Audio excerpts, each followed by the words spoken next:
I think we have a quorum, so I think they already passed online. So we can call a meeting to order. The Community Development Committee. The order is now probably 3:01, I believe it is. I don't have my phone with me. 3:01. So as customary, let's do the invocation. Let's bow our head for meditation, our prayer.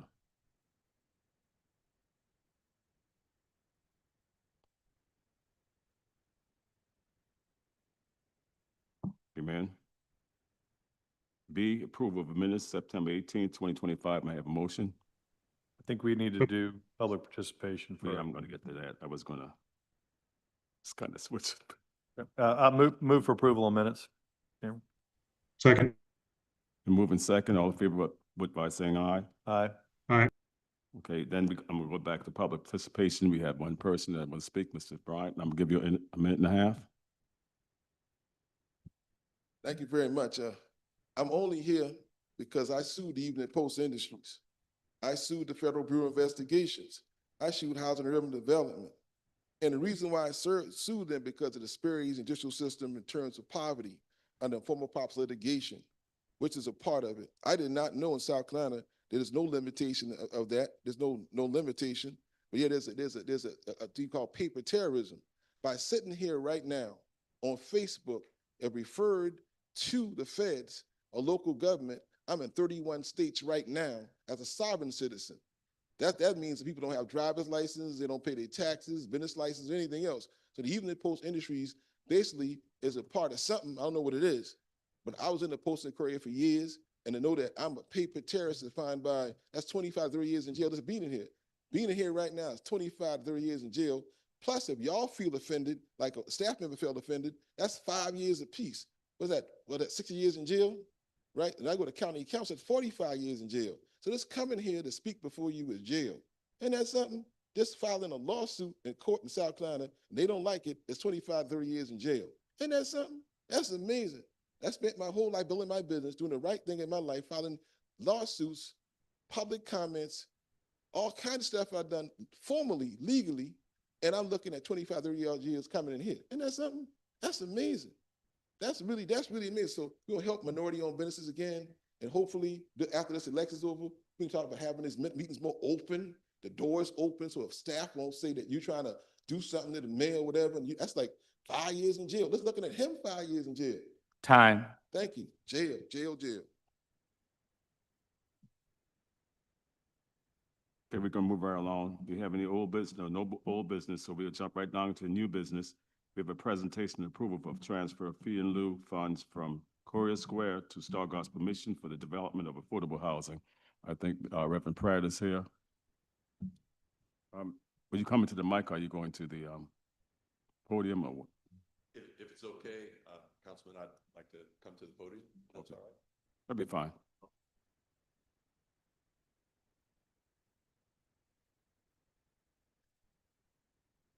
You need to, you'll need to use that microphone, just, yes. And if you want to put it up, you can put it up on the. Great, thank you. Thank you so much. Good afternoon, friends. Mayor Cogswell, it's good to see you today. My name is Reverend Dr. Marion Platt, and I have the privilege of serving as Star Gospel Mission's Executive Director. If you know anything about Star Gospel Mission, we are Charleston's oldest independent faith-based charity, founded in 1904, which means that we have for 121 years provided safe shelter, meals, spiritual guidance, and pathways to self-sufficiency for those experiencing homelessness in Charleston, South Carolina. As you probably know, Star Gospel Mission is in an expansion campaign directly tied to Charleston's most pressing needs. Today, I'm here to briefly share how a fee in lieu contribution of $1.9 million, I believe, would represent a catalytic investment, accelerating our construction timelines, opening critical beds sooner, and also signaling the city's leadership in addressing Charleston's growing homelessness crisis. So this plan is not just timely, but it is essential. Now, this is a preview of the site plan that is currently under review, and while the final layout is still being approved, the most urgent phase of our expansion is clear, and that is to create stable, dignified housing for women and children experiencing homelessness. The yellow pink, purple, and white houses represent the Charleston singles, which will all house women and children. And we already have one of those online serving this population. Now, as you may already know, Charleston County School District has reported that there are 621 children in the district who do not have a permanent nighttime residence. And so our plan is to provide between 21 and 25 safe spaces for families right here on the peninsula, close to services, schools, and transportation. Now, this is kind of a conceptual rendering of what our development is going to look like from Nassau Street. Now, this area is already, as I stated before, it's already a home to some families who are finding refuge and healing and a fresh start.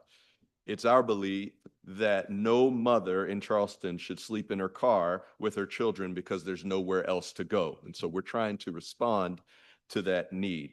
The next couple slides show the interior details of our transitional housing space that is already up and running. You'll see triple bunk bed units, private bathrooms for hygiene and dignity, and living areas where families can reconnect and feel safe. So please understand that these are not shelters. These are private living spaces with doors. They're homes designed for healing. And it's the kind of space that lets a child sleep at night before school and lets a mother breathe again.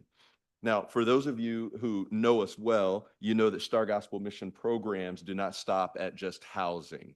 Individuals and families are surrounded by compassionate, Christ-centered support, which includes case management, recovery resources, educational partners like Charleston County School District and Trident Tech, and a structured pathway towards independence. And so we often talk about our programmatic inputs as these 5 S's: safety, stability, savings, sobriety, and of course, befitting our middle name, spiritual development. And we believe that these are the things that help transform lives and break the cycle of homelessness. Now, finally, what's most important about this proposal is who will own these units.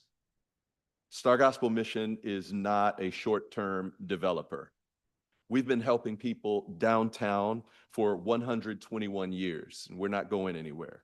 And so these homes will be affordable, program-based units in perpetuity, not for 15 years, not for 30 years, but for generations to come. And we're not just talking about it.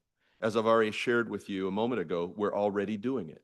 We've acquired 91 Nassau Street. We've designed and submitted our renovation plans. Permits are being pulled, and families are already living next door on Star Gospel Mission's campus. Now, the total cost of our expansion is $20 million, and within a short time, we've been able to raise over $4 million. And what we are doing is moving at the pace of generosity. So what that means is as soon as we raise money, we work to immediately implement it so that the people that we serve get what they need as quickly as possible. So imagine what this fee in lieu contribution would do.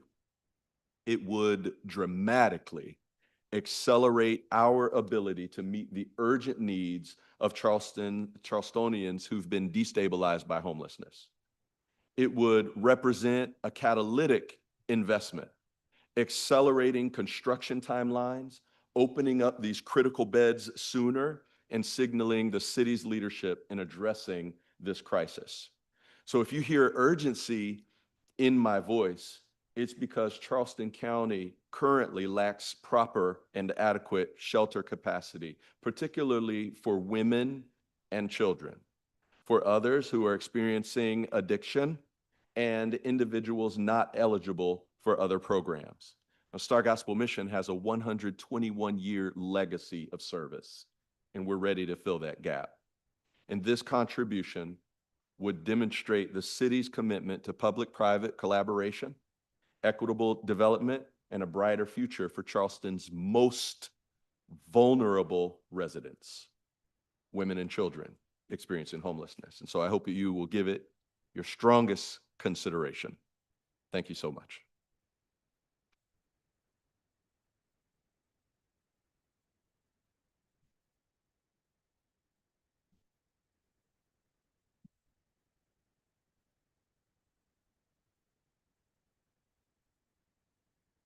think, Mayor Coswell, you have a question or Yes, comment? Mr. Chairman, I generally am not just supportive, but very supportive of this initiative.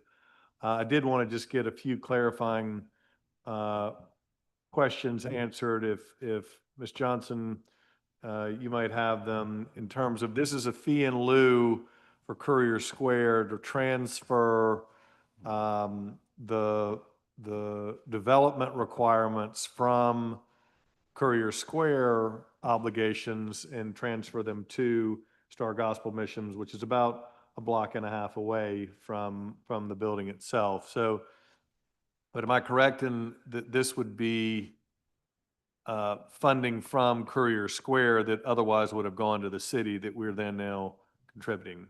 Yes, sir, that's correct.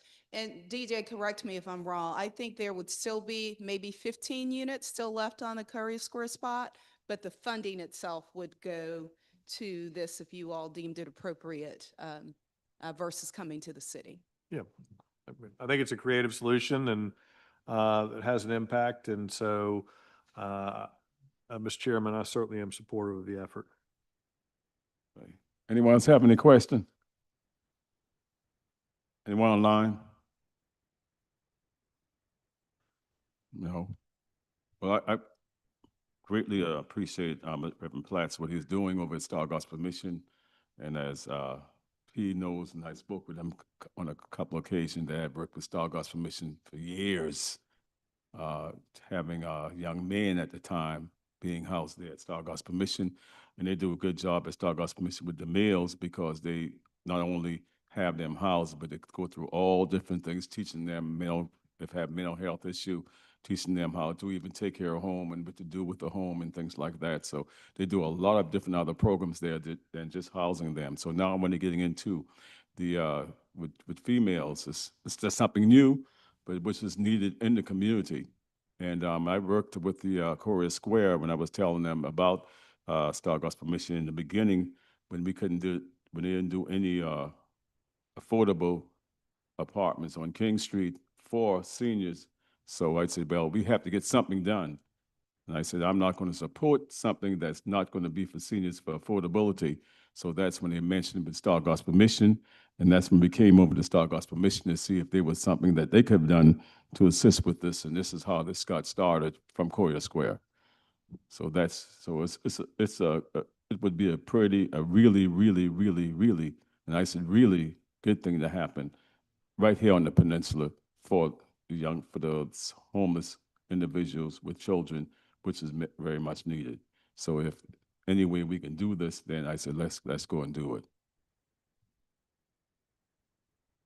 So would we need a motion for that? I'll make a motion for this committee to recommend approval of this fee in lieu structure and agreement to council as a whole. I'm seconding it. All in favor, vote by saying aye. Aye. Aye. Opposers? Ayes have it.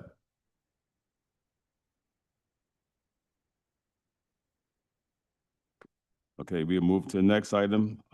I-2, Project 3500 update of Charleston Housing Authority, a partnership request. I think that's going to be Mayor.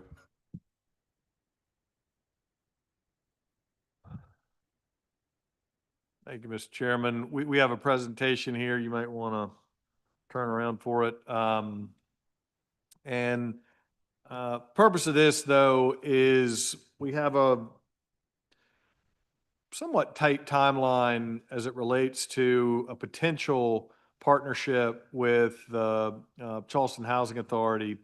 We don't have to make it a tight timeline, but I think given the need, the urgency of this, the sooner we can act, the better.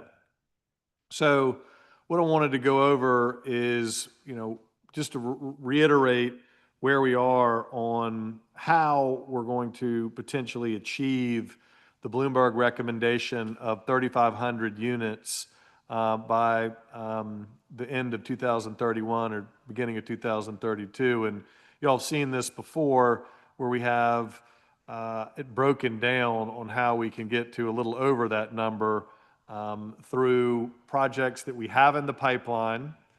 That's in purple, of course, projects that have been completed since the Bloomberg was done. But that only gets us about 1,000 units, far short of where we need to be. And so in a previous iteration, we've talked about how we might be able to utilize the property we are tentatively buying from Charleston County on Morrison Drive, as well as West Edge, in partnership with the Housing Authority to redevelop really all of the existing housing stock that is owned on the peninsula by Charleston Housing Authority, with the exception of the Robert Mills Manor, which is, I believe, protected because it was one of the first housing initiatives done by the United States back in the 30s. So, but I think we can agree that Gadsden Green, Cooper River Courts, Meeting Street Manor, Ragboro Homes, all of them have far outlived their sell-by date, if you will, meaning that they're 60, 70 years old, which in terms of depreciation would be almost double the amount of normal depreciation. So how can we potentially put these together in a way that allows for a build-first strategy where nobody that is currently, and I want to be very clear on this, nobody that is currently living in any of the Charleston Housing Authority projects or developments would be displaced from where they live now.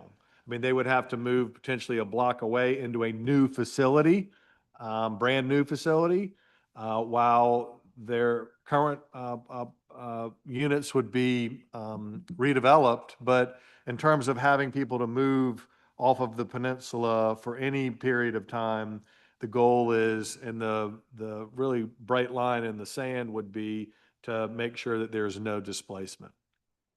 So how do we do that? We've talked about this. We need to do it through a public-private partnership. We need to structure a deal with really three different parties. One's the Housing Authority. The other would be West Edge Foundation. And the idea would be you would divvy up the properties that the city would be contributing into a partnership agreement with the Housing Authority and/or West Edge, and have a partnership structure that would define a development plan and phasing plan and unit count and mix that you would send out to the private sector to bid on.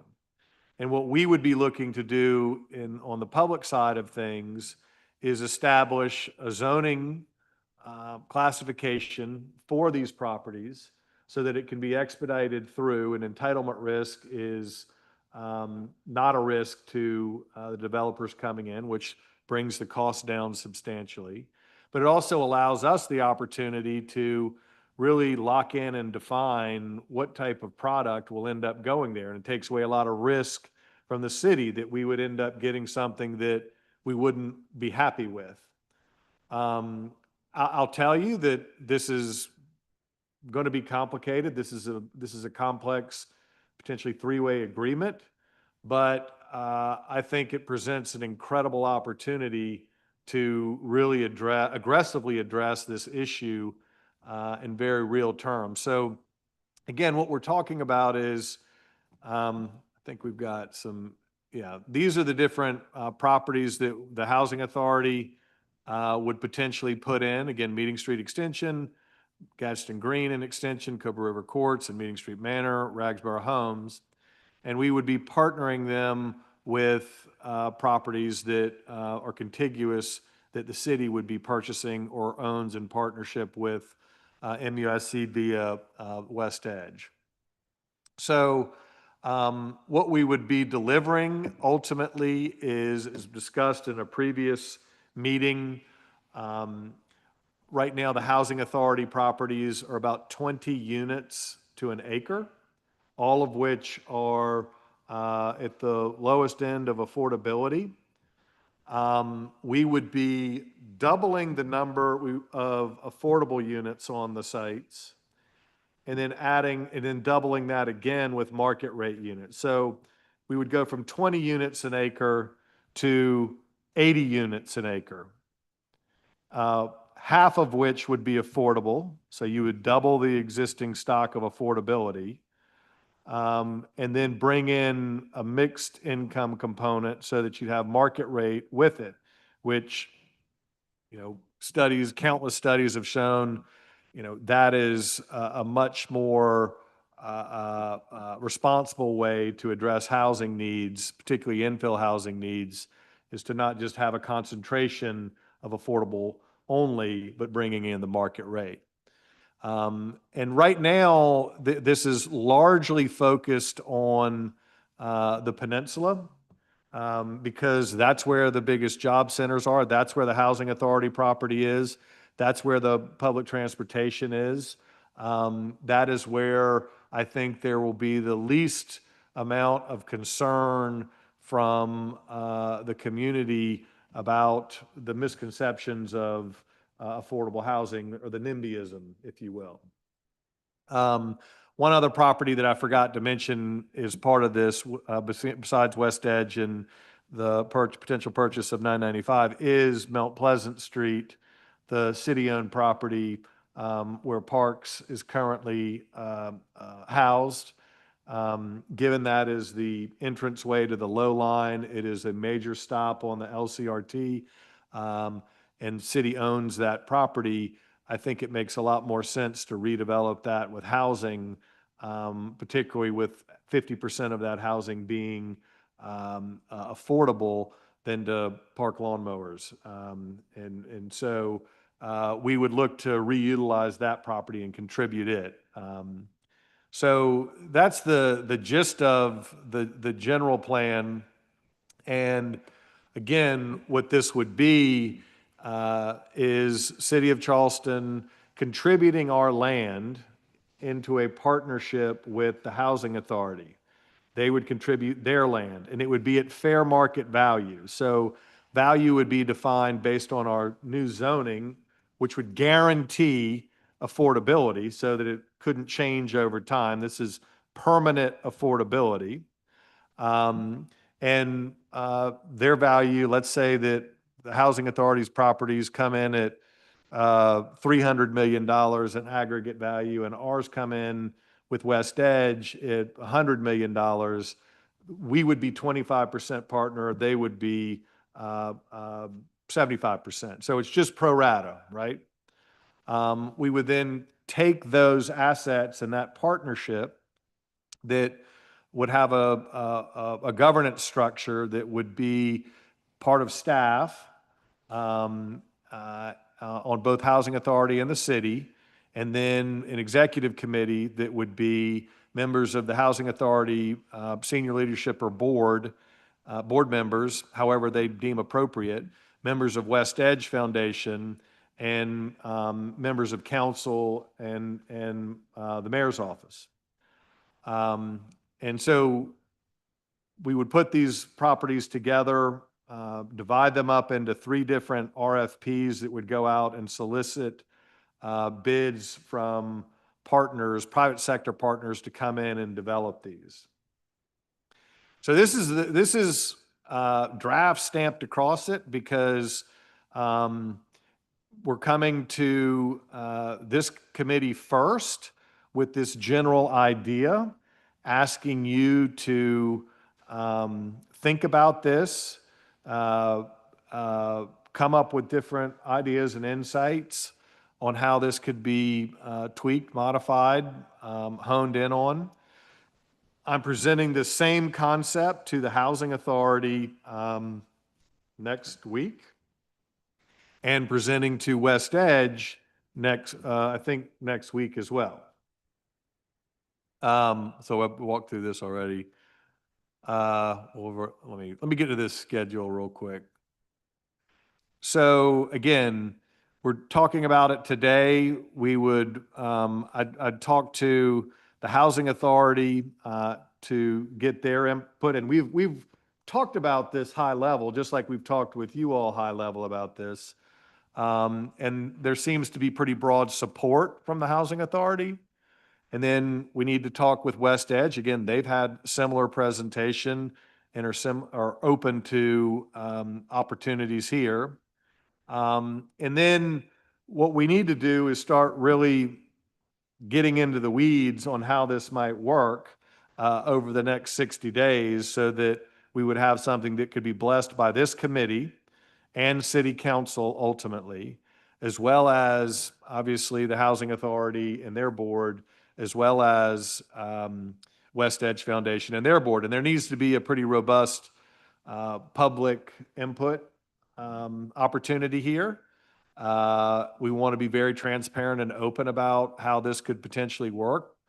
We also want to be very open and transparent about how this will be complicated. This will not be simple. But I do think, given the amount of property, the need, the fact that we own land contiguous to the Housing Authority, that there's a willingness to think outside the box by all parties involved.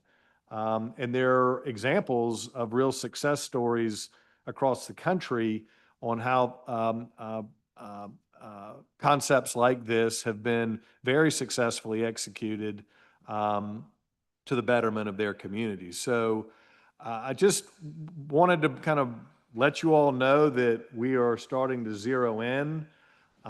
We really want the engagement of council on this. Josh Martin and Gianna have put a lot of work into this. Happy to have them or myself meet with any of you all individually or as a group to further discuss. But ultimately, if we are able to get this put together, the goal would be to submit an RFP to the private sector with zoning in place by the end of first quarter of next year. So that's a ways away, but not a ways away to put something like this together. So again, just wanted to take this opportunity to present how this has evolved, and happy to answer any questions or have any comments from members of the committee.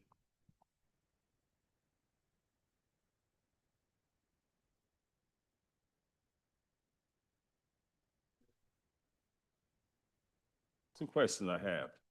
Okay, a lot of the, on the public housing itself, I know that most of the public housing was subsidized by the Department of Housing and Urban Development.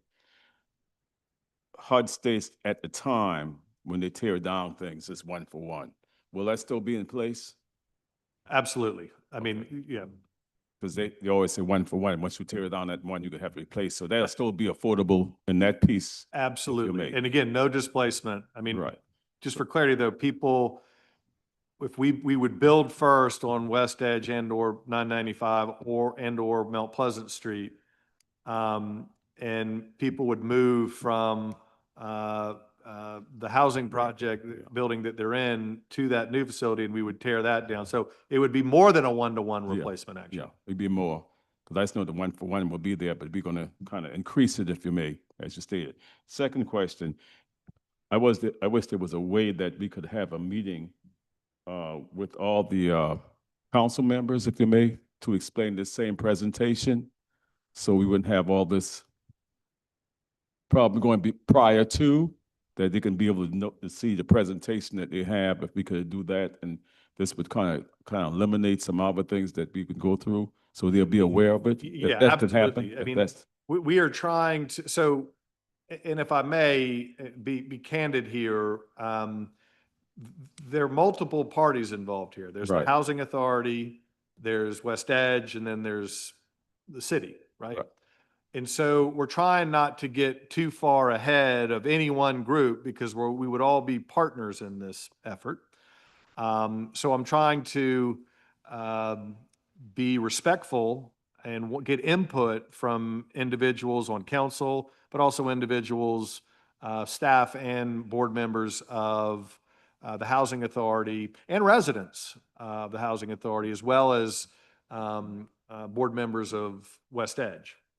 So, yeah, to answer your question, absolutely, we will have probably a number of meetings with council working through these details, getting input as we get more and more feedback from both public and private sector. That's what I was alluding to, same presentation that we received here as a board, community development. So if we could reach the other council members, they'll be on the same board with the community development committee have, and then we wouldn't have to go through the separate things again, because they would have an idea what we are talking about, so they can be able to really get back into it more. And the question will be able to ask them instead of putting it out when they shouldn't get out, certain things that shouldn't get out. That's what I was kind of alluding to. No, I appreciate that. And again, you know, you always want to be respectful of how much you put out there, because you don't want people to think that it's a baked plan and it's finalized and we've been putting this together behind closed doors, which has occasionally been an accusation.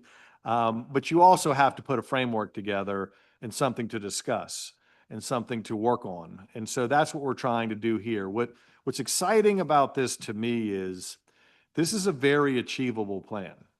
And it will require a lot of collective effort and a lot of public input and insight, but it is very actionable, very doable, and I think would have a massive impact on the ever-increasing problem of affordability, not just for the city of Charleston, but really for our region. So we'll just forward this table this till the time. I just forward how you would. So what I'll act on- do is, we will circulate this package to all city council members with the clear understanding that this is a draft. I do respectfully request that council members, every council member, and I'll let them know this, the ones that aren't on this committee, review this information, dig into this information. Everybody's got a different perspective, an area of expertise that I think would be additive to this. And we want your input. And I'm going to ask the same thing of the board members next week with the Housing Authority, and the same thing with board members from West Edge, so that we can collectively come up with a plan that works. But I do, the only thing I'm going to insist on is some urgency. We can't let perfection be the enemy of good here. This is a real acute need, as I've said multiple times. I think we all agree. The time is now to move on it. And I think we're in charge of that schedule. So I'm hopeful that we can, if not definitely meet, potentially even exceed the date of end of first quarter to have RFPs going out to the private sector to get started on this development. Then I think we back in half of probably a 1 hour or something like that workshop at council itself. I'd call, I would encourage you, maybe how about, this would be a suggestion, we'll send it out. We will also send it out to some of the advocacy groups and others. And then perhaps as chair, you can call a special meeting of community development that we can encourage all members of council to attend here within the next 30 days. Thank you. I was trying to kind of clarify things. So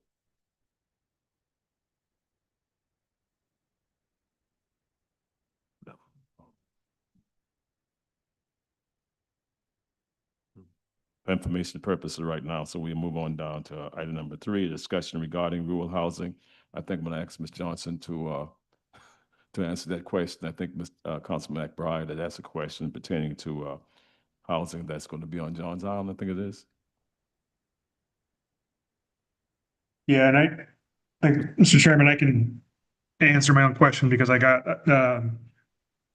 see Leslie Williams, who's Superior Management LLC that oversees rural housing. She emailed me yesterday and said that the certificate of occupancy for the new Esau Jenkins Village development has not yet been obtained. So the move from rural housing into Esau Jenkins is delayed a little bit. She thinks by next week they should have it, hopefully. And part of the reason I was asking this question is because I got several people that are volunteering to help the folks move from rural housing into Esau Jenkins Village. There's a lot of mostly elderly folks that live in rural housing. And on a sub note, it's a great